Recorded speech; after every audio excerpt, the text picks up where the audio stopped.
Today I really just want to talk to you about a movie that I saw on a whim and ended up being easily one of my favorite movies of last year, up there with Look Back, and which even shares some common themes with Look Back in its extremely unusual production process. Maybe I'll convince you to watch it, maybe we'll just chat a bit about the limitations and potential of animation as a medium, and maybe an encoded message within my words will turn you into a sleeper agent ready to do my vile bidding when I utter the secret keyword Esperanto. Probably not that third one, though. I recently watched The Wild Robot, and don't get me wrong, it's a great kids movie. I particularly loved its painterly background art and texturing, but I found myself wishing it was something different than what it was. In the first 5 minutes of the movie, the eponymous robot, designed as a household helper but lost somehow in the wilderness, searches for a purpose, asking all the little woodland critters for a task to complete. But the animals are just animals. They express feelings through body language and everything, but the robot's attempts to communicate with human language get nowhere. And for a kids movie, it doesn't even shy away from the sometimes brutal nature of, well, nature. And I think a story where this humanoid robot learns to live within this community of animals and communicate with them in their own non-verbal ways would have been really fun and interesting. But of course, the robot just has a long sit down and does some Matrix-style data download. I know Kung Fu. And suddenly can understand and speak with the animals, which quickly become heavily anthropomorphized and start making human facial expressions and stuff. Because otherwise, how would you sell tickets if you can't jam it full of big-name celebrities? You gotta get Pedro Pascal in there. He's famous. He was in The Equalizer 2 and that one episode of Buffy the Vampire Slayer when he was 24. Okay, I'm sorry. I'm being way too snarky about a kids movie that I did legitimately enjoy. There's nothing inherently wrong with having talking animals, and Pedro Pascal is delightful. I'll be recording a full apology video shortly. But the point is, it was kind of ruined for me by another movie I had watched a few months earlier, Flow. The pantheon of talking animal films is really the Western animation industry's claim to fame and the foundation upon which it was built, and there are of course some great ones. But the reason I love animation so much is that it can do literally anything. Mainstream 3D animation is in a sort of stylistic renaissance right now since Spider-Verse, but I think it's a shame that in a medium of literally infinite possibilities, animals are almost exclusively used as cuter, furrier humans that just happen to be shaped a little different. And yes, I'm aware of the irony in that last sentence, but what do you want me to do? Make YouTube videos where I express my media opinions by wordlessly scuttling around and snuffling in the dirt for delicious little insects? That's what the Patreon's for, you nitwit. Believe it or not, animals do communicate with each other in all kinds of cool ways that don't involve words. See if you can decode the message that Artemis is trying to communicate with me here. What? What does this mean? Yes? Oh, that? What about it?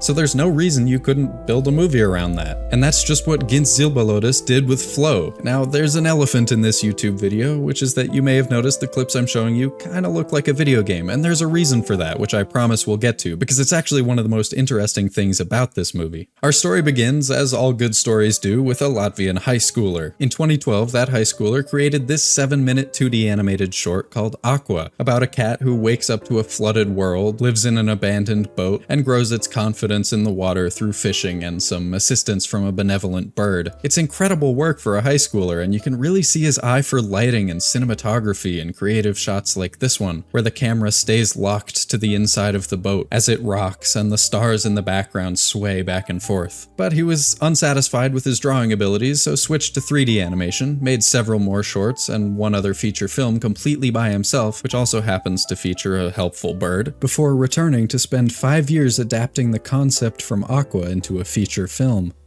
Flow follows the journey of a little dark gray cat who, when a flood of biblical proportions suddenly swallows the world, is forced to face its fear of water and of other animals in order to survive, as it shares this abandoned boat with a band of unlikely comrades, a dog, a lemur, a capybara, and a secretary bird, and drifts through an enchanting, mysterious world devoid of humans but full of life. The animals are a little enhanced and show a bit more ability to reason and or steer a boat than their real-world counterparts would probably have, but for the most part are just animals, like the first 5 minutes of The Wild Robot. As such, the hour and 25-minute story is told entirely without dialogue. On its surface, it's a pretty simple plot, and I'm sure it can be enjoyed by younger audiences in that simple form, but there's so much more going on just beneath the surface, both literally and figuratively. If there's one filmmaking aphorism you know, it's probably show don't tell. But cliches become cliches for a reason, and without the ability to tell you anything, Flow by definition has a whole lot of showing to do. The characters are built on top of recognizable archetypes of their species that make them easier to acquaint yourself with at first. The friendly but dumb yellow lab, the clever but aloof cat, the humble and laid-back capybara. If I'm any rodent, it's the loyal capybara, king of the rats. But they grow and change their attitudes across the runtime, and the primarily French and Belgian animation teams did extensive research on animal body language and used copious reference footage, here's some of it now, sometimes of their own pets, to express a wide range of emotions through the characters' faces and bodies without having to lean on human facial expressions and words. The cat in particular shows not just basic feelings like fear and anxiety with a hunched posture, airplane ears, lowered tail, wide eyes with slim pupils, and raised fur down the spine, or the insatiable thirst for the hunt with dilated pupils that fill the eyes, a swishing tail, and a butt wiggle, but even more complex emotions like apprehension, or my personal favorite, an intense annoyance towards the dog that gradually softens into sympathetic vexation and eventually begrudging affection. You can practically see the gears turning in this little guy's head, and that's only enhanced by the voice acting, which is equally expressive in moments like this one where the cat tries to get the capybara's attention to steer the boat away from the collision course it's on. Each animal was voiced by its real-world counterpart, except the capybara, which was voiced by a baby camel, because as it turns out, capybaras don't actually make that much noise. The sound designer's cat gives a particularly stirring performance. And the world of the film has just as much depth to it. Not much is explained outright about this world or its history, but it's riddled with little details that tell a story and create the atmosphere of this mystical, mysterious land, as Zilbalodis describes in his interview with 3D I'm asking the audience to participate in the storytelling.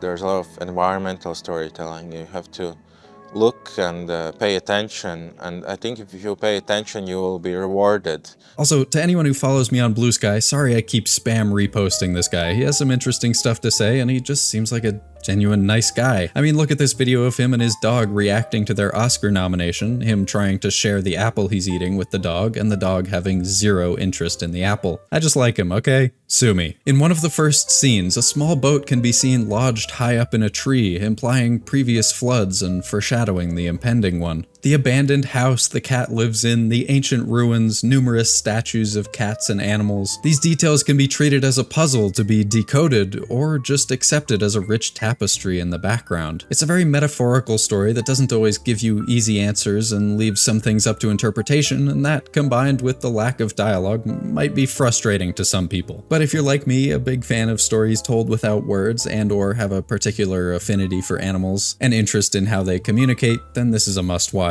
I've complained in the past about the common misconception in the West that animation is a genre rather than a medium and that it's just silly little stuff for kids. Raise your hand if you let your kid fill out this part of the ballot.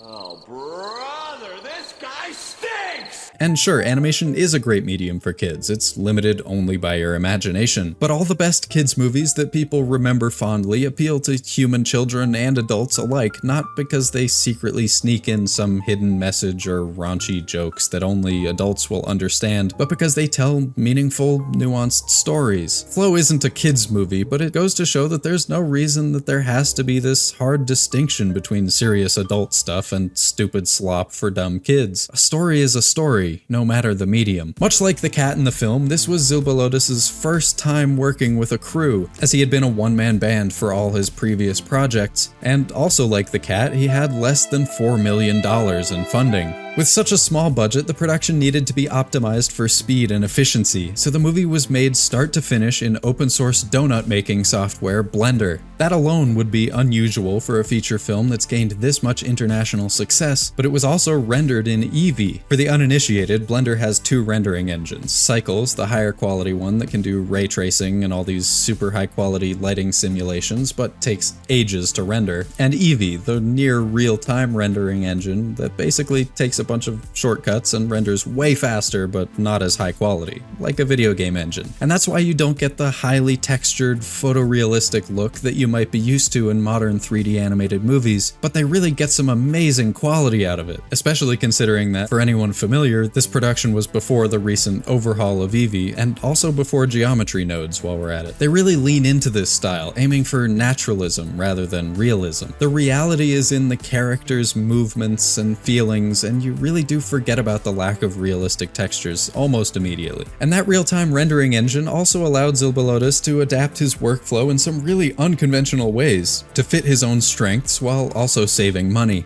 With such a limited budget, there is absolutely zero room for wasted effort, and that means no deleted scenes, no storyboards, and almost no concept art. Instead, he would model a very rough version of the environment and characters on his own, then explore that environment with the camera to find ideas that would then turn into an animatic. The modelers and animators could then take that animatic and build on it directly in the same project file, adding details and higher quality models only to the parts of the scene that are necessary according to the camera angle. We put detail only in the things that are in the foreground. We don't design something that's far away.